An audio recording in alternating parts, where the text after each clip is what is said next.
आइए हम मनुष्य लोग अपनी स्थिति को ठीक तरह से समझें कि हम कहाँ पर हैं और यहाँ से कहाँ पर जाना है। देखिए हम लोगों की स्थिति क्या है। हमारे लिए थाना चाहिए, पुलिस चाहिए, न्यायपालिका चाहिए, ब्यूरोक्रेसी, ये सब क्यों चाहिए? क्योंकि आपस में झगड़े हैं, झंझट है, लड़ाई झगड़ा है, इसलिए FIR होता है और एक दूसरे को डरवाने के लिए, सताने के लिए कि हम आपसे ताकतवर है, लाइसेंस लिया जाता है। तो लाइसेंस के माध्यम से इतना डरवाते हैं कि हम भाई मार देंगे, 302 होगा, जेल चले जाएंगे, जो गवाही देगा उसको फिर से मारेंगे। तो ये सब चीज़ें जो अव्यवस्था, इसके पीछे कारण क्या है, जिसकी खोज करिए अतीत में। खोज करने पर पता चला कि इस तरह के झगड़ों की चर्चा अपने शास्त्रों में है। जहाँ भी पढ़िए इस तरह के झगड़े सुनने में आते हैं। राम रावण युद्ध, महाभारत, समुद्र मंथन में राक्षस देवता का झगड़ा हर जगह पर होता है। तो जो ये प्लेनेट है, ये पृथ्वी है, दृश्य जगत,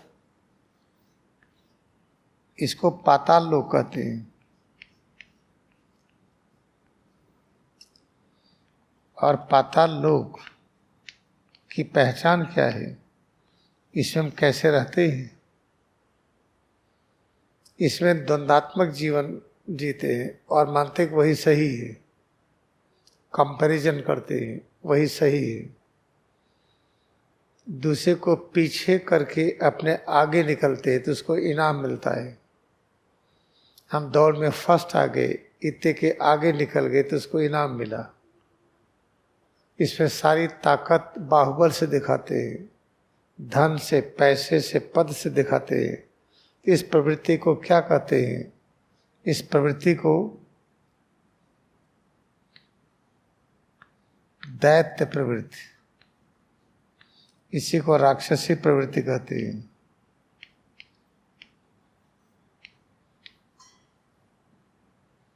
तो राक्षसी प्रवृत्ति वालों की पहचान क्या है?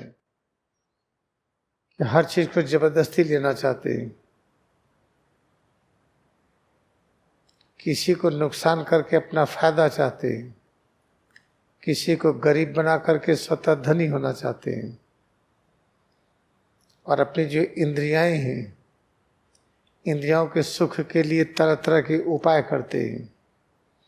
कौन सी म्यूजिक सुने, कौन सा पिक्चर देखें, कहाँ पर्यटन में जाएं, कौन से स्वाद युक्त खाना बनाएं, जो हमको हमारी पसंद की जो फ्रेगरेंस है, खुशबू है, उसको लें, घर में छिड़कें, बिस्तर पर, बाथरूम में, अपने ऊपर। ये सब पहचान से ये लगता है कि हमारी प्रवृत्ति दैत्यों की प्रवृत्ति है, दैत्य और राक्षसी प्रवृत्ति है। जब ये प्रवृत्ति हमारी दैत्यों की, राक्षसी की है तो हम अत्याचार करेंगे। अत्याचार किनके द्वारा हो रहा है? देखिए जो बड़े बड़े पद पर हैं, मान ले कि हम IAS के पद पर हैं, ऐसे इसी के समतुल्य और जितने भी पद हैं, वो पद मिलते ही बहुत धन नहीं होता है, फिर रिटायर होते होते करोड़ों करोड़ों की संपत्ति होती है। तो जब हम इन पदों को पाना चाहते हैं, इसलिए उस पदों के उपयोग से हम मनचाही चीज़ों को पा सके, लोगों को फंसा सके, गलत तरीके से हम उनको उलझा करके उनसे पैसा वसूल सके। तो क्या सब राक्षसी प्रवृत्ति है? ये सारे नियमावली ये राक्षसी नियम है, तो इसमें शांति कहाँ मिलेगी? हम लोग थोड़ा सा समुद्र मंथन के बारे में कई दिनों से समझ रहे हैं। जब ऐसी दिक्कतें होती तो इसी समाज में कुछ अच्छे भी लोग हैं, सब गड़बड़ ही नहीं है। सब गड़बड़ और सभी दैत्य प्रवृत्ति के नहीं हो सकते हैं, ये लॉ है। कुछ लोग ऐसे हैं जो देवताओं की प्रवृत्ति के हैं, जो देवत्व प्रवृत्ति के हैं। कुछ लोग वो परेशान हैं, तो करें क्या? उनका उपाय क्या है? एक ही उपाय है कि विष्णु की पूजा करते हैं, विष्णु के पास जाते हैं। तो जो अच्छे लोग हैं इस पृथ्वी पर, चाहे 1 हो या 1000 हो या 1,00,000 हो, 10 लाख हो, इतनी बड़ी आबादी में पूरे पृथ्वी पर अगर 10 लाख 20 लाख लोग अच्छे हैं तो उनको करना क्या चाहिए? विष्णु के पास जाना चाहिए। विष्णु को कहाँ से पाएं? कहाँ मिलेंगे वो? पता चला क्षीर सागर में मिलेंगे। क्षीर सागर में कैसे मिलते हैं? शेष नाग पर लेटे हुए, और शेष नाग का जो फन है ऐसे विष्णु को ढके हुए है। तो ये क्या है? तो कैसे पाएंगे हम? अब आइए, अगर इच्छा ही है कि हम विष्णु भगवान से मिलें, बिना उनके मिले काम बनने वाला नहीं है, वो उपाय बताएंगे। तो पहले उनसे मिलने का काम करिए। ये तो बड़ा कठिन लगता है, क्षीर सागर में जाएं और वासुकी नाग पर लेटे हुए हैं, उनसे मिलें, ये कठिन लगता है। चलिए, विष्णु के जो गुण हैं उनके गुणों को देखे क्या है। हो सकता आसान लगे। विष्णु की खोज करिए। जब खोज करते हैं तो विष्णु का एक गुण ये है कि सब चीज़ों की सुरक्षा रहे। तो सिर से पैर की उंगली तक इसके जो सुरक्षा के नियम हैं उस पर चलिए। हम विष्णु के पास जा रहे हैं। अपनी वाइटलिटी बढ़ाइए, इम्यूनिटी बढ़ाइए और रोग प्रतिरोध क्षमता बढ़ाइए। ऐसा करिए कि वायरल इन्फेक्शन ना हो, बैक्टीरियल इन्फेक्शन ना हो, गठिया ना हो, हार्ट की बीमारी ना हो, किडनी की बीमारी, फेफड़े की बीमारी। हम ऐसा प्रयास करें तो यही हुआ क्या? ये विष्णु की खोज हुई है। ये विष्णु की खोज का मतलब कि वाइटलिटी को बढ़ाने काम कर रहे हैं, जीवन शक्ति बढ़े। ठीक है, पता चला जीवन शक्ति बढ़ गई। जीवन शक्ति जब बढ़ाने का प्रयत्न करने लगेंगे तो क्या करना पड़ता है? तो जितना अनुसंधान हुआ अभी तक, अच्छा खाना खाइए, खाने पीने के बारे में अनुसंधान और अनेक प्रकार का है, जैसे जल चिकित्सा है, मैग्नेटोथेरेपी है, ऑल्टरनेट सिस्टम है, होम्योपैथी, एलोपैथी, आयुर्वेद, दुनिया भर की चीज़ें हैं। जब सब का आजमाया गया, सबके पास जाया गया, तो ऐसा कोई एग्जाम्पल नहीं मिला कि आयुर्वेद वाले बता सके हम लहरी महाशय के साथ इनकी तरह हो सकते हैं,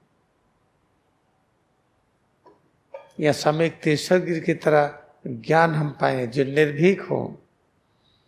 जिस समय पूरे देश में ये कलिकाल है, ये कहा जाता था, अनेक प्रकार की इस तरह की पूजा की जाती थी कि ये लकड़ी है, इस लकड़ी को लेके चलेंगे, भगवान है ये पत्थर है, हमारा ये भगवान है, हमने ये अंगूठी पहन रखा, इससे हमारी रक्षा होगी। ऐसे समय में जब ये सब हो, सारी बीमारियां भूत और पिशाच से आती, ऊपर की बीमारी है। हम जो खा पी रहे हैं सब ठीक है, बीमार क्यों हो गए? किसी ने पान में खिला दिया, कोई हमारे ऊपर कुछ कर दिया, तंत्र मंत्र कर दिया, ये सब का विस्तार से फैलाव था। ऐसे समय में नर बलि पशु बल की परंपरा थी। ऐसे समय स्वामी तीर्थगिरी निर्भीकता से कहते हैं कि ये द्वापर युग है। निर्भीकता से कहते हैं जिसमें अंग्रेज राज्य कर रहे हो, देश पूरा गुलाम हो। कहते भविष्य बहुत अच्छा है, सभी मानव का, जीव जंतु का, पेड़ पौधों का। तो याद रखिए कि स्वामी तीर्थगिरी, क्या इनकी तरह से होना संभव है? होने का प्रयास करें। हम डॉक्टर हो जाएं, इंजीनियर हो जाएं, हम जानवरों के भी डॉक्टर हो जाएं, मानव के भी हो जाएं, सबके हो जाएं। इस तरह से सबके डॉक्टर हो गए, सब चीज़ों टेक्निकल एक्सपर्ट हो गए, ये सब हो गए, और तरह तरह के ज्ञान भी हो गया, पढ़ लिख करके प्रोफेसर भी हो गए, अच्छी तनख्वाह भी मिली, नोबेल प्राइज भी मिला, तो क्या हम स्वामी युक्तेश्वर गिरी की तरह ज्ञान पाएंगे? स्वामी युक्तेश्वर गिरी का जो ज्ञान है जी, क्या उसको पाएंगे? हम नहीं पा पाएंगे। क्या परमहंस योगानंद की तरह उस स्थिति पर पहुंचेंगे? शरीर छोड़ करके जाए तो इसमें शरण ना आए? क्या लहरी महाशय की तरह हम हो जाएंगे? कहीं बैठे बैठे, एक स्थान पे बैठे बैठे किसी को जिंदा कर दें बिना वहां गए, तब नहीं हो पाएंगे ना। इसका अभिप्राय ये है कि हमारे जो जीवन का लक्ष्य है कि जो हम कमजोरी है, कमजोरी क्या है कि अच्छा काम करना चाहते, डर के मारे नहीं कर पाते हैं। अच्छा काम करेंगे तो लोग सताएंगे, डर लगती है। देखिए, ऐसे समय में जब देश गुलाम था और हिंदू मुस्लिम में भी एकता नहीं थी, बड़ी अशांति थी, महात्मा गांधी निर्भीक होकर के काम किए। कोई भी प्रोटेक्शन नहीं लिया, कोई पुलिस साथ चलती हो या कोई सिक्योरिटी साथ में हो। महात्मा गांधी दिखाए कितने निर्भीकता से हैं। इसका मतलब वो इन्हीं लोगों की तरह थे। ये पता चलता है कि जब तक हम इनके मार्ग पर नहीं चलेंगे, हमारे कष्ट नहीं जाएंगे। विष्णु का साथ देने का मतलब क्या है? विष्णु से हमने प्रार्थना किया, वो क्या बताए? उन्होंने कहा था ना, समुद्र मंथन करिए। लाड़ी मासा ने क्या कहा? जो अभ्यास दिया स्वामी युक्तेश्वर गिरी, परमहंस योगानंद, जीसस क्राइस्ट, ये सब जिन लोगों की टेक्निक सिखाए हैं वो सब समुद्र मंथन है। तो समुद्र कहाँ मिला, किस जगह मिला? एक क्रिया युग विज्ञान में हर चीज अपने में मिलेगी। जो अपने में नहीं मिलेगी बाहर नहीं मिलेगी। अपने अंदर पूरा ब्रह्मांड है, अगर अपने अंदर सूरज चांद नहीं है तो बाहर नहीं देख पाएंगे। अपने अंदर तारा मंडल नहीं है तो बाहर नहीं देख पाएंगे। अपने अंदर पेड़ पौधे नहीं है तो बाहर नहीं देख पाएंगे। अपने अंदर जो कुछ है उसी को बाहर पाएंगे। तो अपने अंदर जब खोजते हैं तो पता चला कि अपना रूप ही क्षीर सागर है। तो क्षीर सागर का मंथन कैसे करिए? मंथन किसको कहते हैं? मथना। कैसे मथेंगे? मथने का तरीका क्या है? किसी चीज में दो प्रकार की गति करना। जैसे हमने कड़ा किया, ढीला किया, कड़ा ढीला करने पर होता क्या है?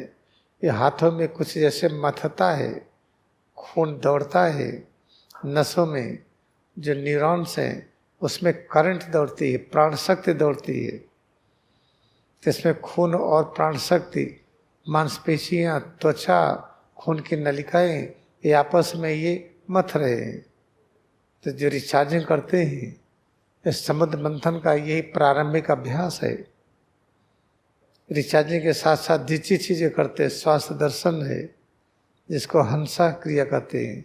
भ्रूमध्य है, भ्रूमध्य दर्शन, कान बंद करके जो सुनते हैं।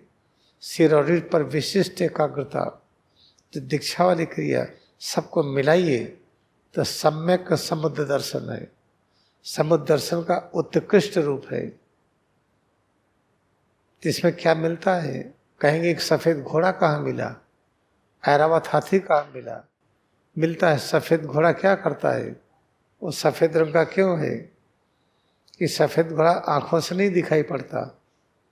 यहाँ सामान ले जाने के लिए किस वेग से चलता है? उसका वेग बहुत अधिक है। उसके वेग को हम माप नहीं सकते हैं। तो लाहिड़ी माँ से किस वेग से गए थे लंदन में? अपने ऑफिस के सुपरिंटेंडेंट की पत्नी बीमार थी, लंदन में भर्ती थी। अपने वहाँ बैठे बैठे ऑफिस में पल भर में वहाँ गए, उनकी ये शरीर पड़ी रही। तो जैसे सफ़ेद घोड़ा है ऐसे सफ़ेद शरीर है। ऐसे एक वो शरीर जिसको सूक्ष्म कहते हैं, सूक्ष्म शरीर सफ़ेद घोड़े पर बैठी और पहुँच गई। कहाँ मिला सफ़ेद घोड़ा? क्रिया ध्यान से 14 रत्न प्रकट हुए थे ना, उसमें से ये भी था ये। और देखिए समुद्र मंथन में एक शर्त क्या है? एक कछुआ है जिसको टॉर्टस कहते हैं। इस कछुए पर मंदराचल पर्वत टिका हुआ है। मंदराचल पर्वत क्या है, हमने आपको स्पष्ट किया था। मंद का मतलब क्या होता है? मंद का विस्तार से अर्थ बहुत बढ़िया है, यहाँ पर बताने का समय नहीं है। अभी इतना जानिए, कोई कार्य को क्वालिटी बढ़ाने के लिए मंद गति लाना पड़े, किसी कार्य को क्वालिटी बढ़ाने के लिए तेजी से चलना पड़े, तो सम्यक गति को मंद गति कहते हैं। और ये जो सम्यक गति हो, जिसको मंद गति कहते हैं, इसी को ध्रुपद कॉन्शसनेस कहते हैं। कोई काम को तेजी से करिए, धीमे धीमे करेंगे तो गलत हो जाएगा, तो उसको तेजी से करना ही, ये मंद गति से करना है। मंद गति की व्याख्या आप समझ ही लीजिए। माँ कहते हैं ये वो शक्ति जो छोटी से छोटी हो और बड़ी से बड़ी हो। विशालतम और छोटे दोनों का संयुक्त स्थिति को माँ कहते हैं। और इसके ऊपर बिंदी है, यानी ये चीज निरंतर है। बीज भी है तो वृक्ष रहेंगे। समय का एक छोटा सा अंश और समय का विशाल अंश एक साथ रहेगा। ये दोनों एक साथ रहते हैं, जिसको लघुत्तम और विराटतम कहते हैं। ये दोनों एक साथ हमेशा रहेंगे, जिनका स्वभाव क्या है? द कहते हैं देना। इसमें आधा द है और आ है। आधा द कहते हैं दाता, परमम।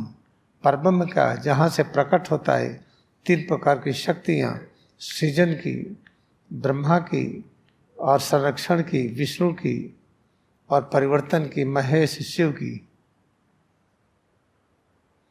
इस स्थिति में आने को मंद कहते हैं। तो कभी अनावश्यक उतावले होकर के गलत काम करते हैं तो धीमी गति से करिए। कभी एकदम धीमी करते हैं, जो गलत होता है तो तेज से करिए। इसको कहते हैं सम्यक गति। सम्यक गति को मंद गति कहते हैं।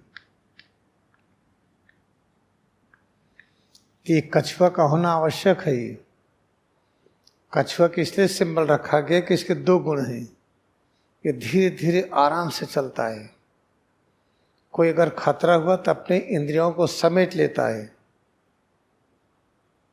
तो ऐसे ही हम काम कर रहे हैं, पता चला किसी चीज से खतरा है तो हम थोड़ा इंतजार कर लेंगे, खतरे में पड़ेंगे नहीं। जान को जोखिम में नहीं डालना है। पता चला पानी में जा रहे हैं, वहां पर बहुत गहरा है तो रुक जाएंगे। खाना खा रहे हैं, पता चला कि ज्यादा हो रहा, रुक जाएंगे, नहीं खाएंगे। इस तरह से कछुआ की तरह जीवन व्यतीत करने का ये बहुत आवश्यक है। तो जब समुद्र मंथन हुआ था तो उस कछुए पर क्या था? मंदराचल पर्वत। मंद गति से ये करना और ये अचल, यही जीवन का लक्ष्य हो, जिसको गौतम बुद्धा ने कहा था सम्यक वाक। सम्यक तरीके से बोलना, सम्यक चिंतन, हर चीज को बिल्कुल ऐसा बैलेंस, बिल्कुल बैलेंस हो। सम्यक तरीके से आजीविका चलाना, सम्यक वाणी हो। तो ये सब गौतम बुद्ध ने भी यही शिक्षा दिया है। तो कछुआ का अर्थ यही है। अच्छा, अब देखिए कछुआ श्वास कर ले 3 से 5, इतनी हमारी श्वास हो जिस श्वास में आवेश ना आए, जिस श्वास में हिंसा हो वो न लीजिए। पता चला कि गुस्सा लगी, श्वास रोक करके एक मुक्का मारेंगे तो श्वास रोकने वाला काम न करिए।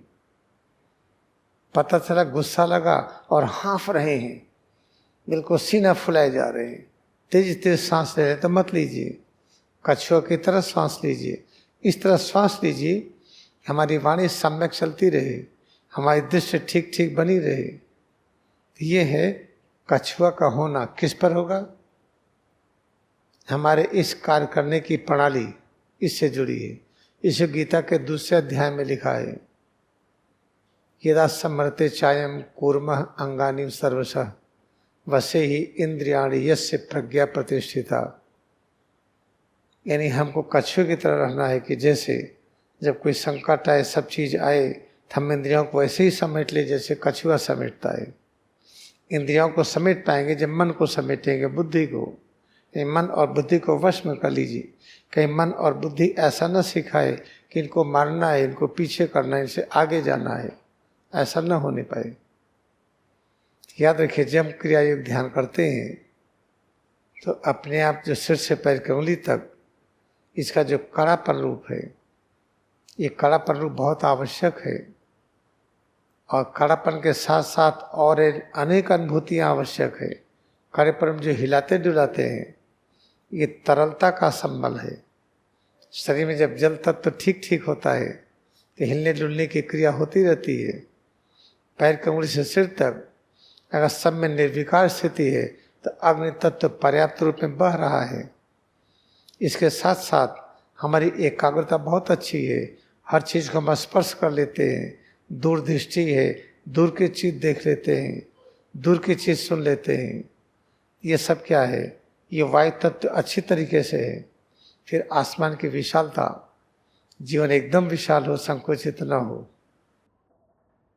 तो जब हम सिर से पैर की उंगली तक इस पे मंथन करते हैं, रिचार्जिंग के माध्यम से, श्वास दर्शन के माध्यम से, भ्रूमध्य दर्शन के माध्यम से, कान बंद करके जो सुनते हैं दीक्षा वाली क्रिया, तब हम कृष्ण भगवान के आदेश को मान रहे हैं, विष्णु के आदेश को मान रहे हैं। तब क्या होगा? तब इसमें से निकलेगा एक एक रत्न, फिर अमृत निकलेगा। तो अमृत पता चला कि जब देखिए समुद्र मंथन में तो बेईमानी हो गई। अमृत सब देवताओं को पिला दिया गया, राक्षसों को नहीं मिला। जबकि हुआ क्या था कि सब चीज़ें आधा आधा बटेगी। तो आधा आधा बटने का क्या अर्थ है? आधे आधे को क्या कहते हैं? समाधि। सम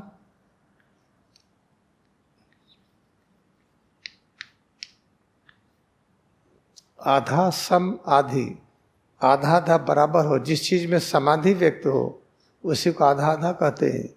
अब घोड़ा मिला, कामधेनु मिली तो आधा आधा काटेंगे क्या?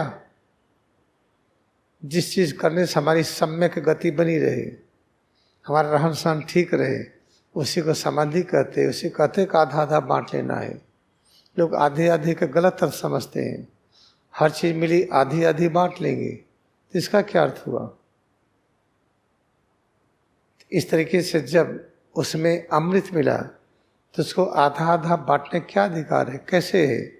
अमृत को देवताओं को मिले या राक्षसों को मिले? अपने शरीर में राक्षसी प्रवृत्तियां कहाँ जोड़ देती हैं? जब इंद्रियों का जो तल है, कान से राग देश, आवाज के माध्यम से, नाक से राग देश, गंध के माध्यम से, स्वाद से राग देश, स्वाद के माध्यम से जीवा, और स्पर्श से राग देश, स्पर्श इंद्री। इस तरीके से 5 जो ज्ञानेंद्रियां हैं, शब्द स्पर्श रूप रसगंध, इन्हीं के क्षेत्र पर राग देश है। उनके क्षेत्र पर राग देश है तो वहाँ पर अमरता का अनुभूति जब होगी तो इंद्रियां रहेंगी ही नहीं। इंद्रियों का अस्तित्व शून्य हो जाएगा। हम इंद्रियों के तल से ऊपर उठ जाते हैं, मन और बुद्धि से ऊपर उठते हैं। जब अमृत आया और बटेगा तो जाएगा कहाँ? इंद्रियां तो ले ही नहीं पाएंगी। अगर लेंगी तो इंद्रियां बदल जाएंगी, मन और बुद्धि बदल जाएंगी। तो जहाँ अमृत मिला तो हुआ क्या? उसके लिए भी संघर्ष हो रहा है। संघर्ष में क्या रहा कि 4 जगह पर गिरा। नासिक, अपने अंदर नासिक क्या है? देखिए, नासिका है ये, इसका अग्रभाग भ्रूमध्य पर। जब आप एकाग्रता बढ़ाइए तो आपको अनुभव होगा सिर से पैर की उंगली तक अमर तत्व है। फिर उज्जैन, उज्जैन कहाँ है? जब आप कंठ में, कंठ के पीछे जाइए, जहाँ जीभ का एक अंतिम स्तर है, वहाँ पर सांस लीजिए तो ऐसा सांस लेंगे जैसे आपको खड़खड़ाहट लगेगी। तो उसके ठीक पीछे विशुद्धि चक्र है, उसके ठीक ऊपर ये मेडुला है। तो ये कंठ का मतलब क्या हुआ कि हमारा जो शक्ति है मेडुला में विशुद्धि में दोनों में पहुँच गई। तो वो जो अमृत गिरा वो मेडुला में भी विशुद्धि में भी। हरिद्वार क्या है? हरि का द्वार। हरि का द्वार क्या है? Mouth of God. Door to God वो मेडुला है। और प्रयाग कहाँ? प्रकृष्ट यज्ञ है इत प्रयागे, जहाँ पर यज्ञ बहुत अधिक हो जाए। यज्ञ क्या है? क्रिया योग ध्यान। क्रिया ध्यान का श्रेष्ठतम स्वरूप मेडुला पर होता है। कि मेडुला का क्षेत्र विशुद्ध चक्र, भूमध्य, यही सब है। नासिकाग्र है, उज्जैन है, हरिद्वार है, प्रयाग है। तो यहाँ पर क्या है? यहाँ पे एकाग्रता करने से अमरता की अनुभूति होती है। जब अमरता की अनुभूति होगी तो हम वायलेंस नहीं करेंगे, हमारी इंद्रियों से वायलेंस नहीं होगा, तो राक्षसी प्रवृत्ति बदल गई देवत्व में। मन और बुद्धि से वायलेंस नहीं होगा, मन और बुद्धि रूपांतरित होगा देवत्व में।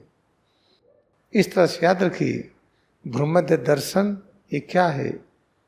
भ्रूमध्य दर्शन यानी नासिक में कुंभ मेला का स्थान। कुंभ किसको कहते? पूर्ण। जब भ्रूमध्य दर्शन करेंगे तो लगेगा हम पूर्ण हैं। हम कुंभ को ऐसे बनाया जाता ना, एक घड़े की तरह।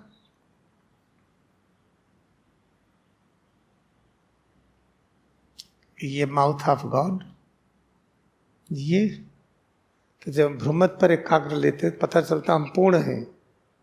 मेडुला पर एकाग्रता हुई है, हम पूर्ण हैं।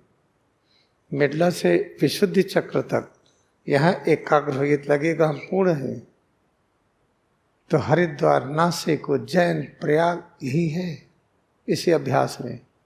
इस अभ्यास में करिए तो पता चलेगा कि हर प्रकार के कष्ट से मुक्त हो जाते हैं। कुंभ मेला में स्नान करने से जानते हैं जन्मों जन्मों के जो निष्क्रियता है, आलस है, समाप्त हो जाती है। तभी आप भ्रूमध्य पर एकाग्र होकर के देखिए। जब भ्रूमध्य पर एकाग्र होंगे तो उसी समय मेडुला कहाँ याद रखिए, सिर और रीढ़ कहाँ है याद रखिए। श्वास दर्शन करते रहिए, पूरे शरीर के प्रति सद्भावना से जुड़े रहिए। निराकार परब्रह्म का साकार रूप है, हर प्रकार के कष्ट से मुक्त हो जाएंगी। ब्लड प्रेशर, डायबिटीज, गठिया बीमारी, गरीबी, अकर्मठता, अब कहीं नौकरी नहीं मिल रही है, नौकरी का आवश्यकता ही नहीं पड़ेगी, नौकरी आपके पीछे पीछे आएगी। वो आपने 3 दिन किया, जाके देखते कोई चिट्ठी आई कि नौकरी मिली कि नहीं, ऐसा नहीं मिलने वाली है। इसमें इतना रम जाइए, नौकरियां 20 खड़ी हों, आपको वो नौकरी पर जाना छोटा लगे, इसमें रमना ज़्यादा अच्छा लगे। ये होता है। आप बताइए, परमहंस योगानंद कहीं नौकरी करते, कर पाते? स्वामी तीर्थगीरी कभी नौकरी की ही नहीं, उनकी माँ ने ही मना किया था। बेटा नौकरी करने का मतलब अपने को खत्म करना। लाड़ी माँ से एक है जो नौकरी करते ही दिखा दिए, सर्वोच्च पद पर विराजमान है ध्यान के। तो फिर नौकरी करेंगे कि नहीं? जो नौकरी करेंगे भी तो लाड़ी माँ से की तरह रहेंगे, परम ज्ञानी। नौकरी के प्रभाव से कभी भी ये नहीं अनुभव होगा कि आप छोटे ऑफिसर हैं कि बड़े हैं। तो आप इसका प्रयोग करके देखिए, जितने नई उम्र के हैं। क्रिया ध्यान पूरे लगन से करके देखिए, और क्रिया ध्यान करिए तो मत सोचिए कि नौकरी मिलेगा, पैसा मिलेगा, कि ये मिलेगा, कि वो मिलेगा। क्रिया योग ध्यान क्रिया योग के लिए करिए। अब देखिए, जैसे हम क्रिया योग शुरू किए तो हम पैसे के लिए थोड़ी शुरू किए कि प्रॉपर्टी बनाएंगे। हम तो प्रॉपर्टी बेच दिए सब इसके लिए। बहुत अधिक प्रॉपर्टी थी, वो सब बेच बाच करके जीरो हो गया 92 में। तो लोग कहते भाई हम आश्रम खोलेंगे धन बनाने के लिए, मंदिर करेंगे धन के लिए। यहाँ तो उल्टा हुआ सब मिला करके। तो जो जो चीज़ लोग पाना चाहते हैं हम तो उसको छोड़ करके किए। भाई डॉक्टर होंगे, डिग्री होगी, बढ़िया अस्पताल चलाएंगे, पैसा आएगा, हमने तो छोड़ दिया। तो क्रिया योग के लिए सब कुछ छोड़ दिया, क्रिया योग हमारे साथ बनी रहे बस। इसीलिए लगता है कि आप हमारे घर के हैं, पूरी दुनिया हमारी है, इसलिए निर्भयता है। अब आप क्रिया योग 10 दिन करिए, कल्पना करिए नौकरी की चिट्ठी नहीं आई, अरे लॉटरी नहीं मिली, मैंने क्रिया योग किया, जा रहे थे, सोचे थे आज सोना मिलेगा, गड़ा हुए तो मिला नहीं। ये सब मत सोचिए, क्रिया योग को क्रिया योग के लिए करिए। जैसे अगर आपको मैथमेटिक्स लाना है, मैथमेटिक्स आपको बहुत अच्छा आ जाए, जैसे आइंस्टाइन थे, तो मैथमेटिक्स इसलिए न पढ़िए प्रोफेसर होंगे या नोबेल प्राइज मिलेगा। मैथमेटिक्स को और जानने के लिए उसी को पढ़ते जाइए। भूल जाइए नौकरी मिलेगी कि नहीं। कभी भी आइंस्टाइन नौकरी पाने के लिए मैथमेटिक्स नहीं पढ़े, मैथमेटिक्स उनका जीवन हो गया था। ऐसा पढ़े कि नौकरी उनके पीछे पीछे घूमी, नोबेल प्राइज उनके पीछे पीछे चला और मैन ऑफ द सेंचुरी कहे गए। कि ये है क्रियायोग करिए, क्रियायोग और जानने के लिए बस। इसे कुछ अभी पाने के लिए मत सोचिए, चीज़ें तो अपने आप मिलेंगी, वो स्वतः मिलती हैं। तो आपसे निवेदन है कि जो कुंभ की आदि की चर्चा होती है, अपने ही इस पूरे अस्तित्व में भ्रूमध्य से लेकर के मेडुला तक इसी जगह पर हरिद्वार, नासिक, उज्जैन, प्रयाग सब है। इसको विस्तार से फिर हम बताएंगे। तो ये सब बताने का निष्कर्ष क्या रहा, आप क्रिया ध्यान मन लगा के करिए।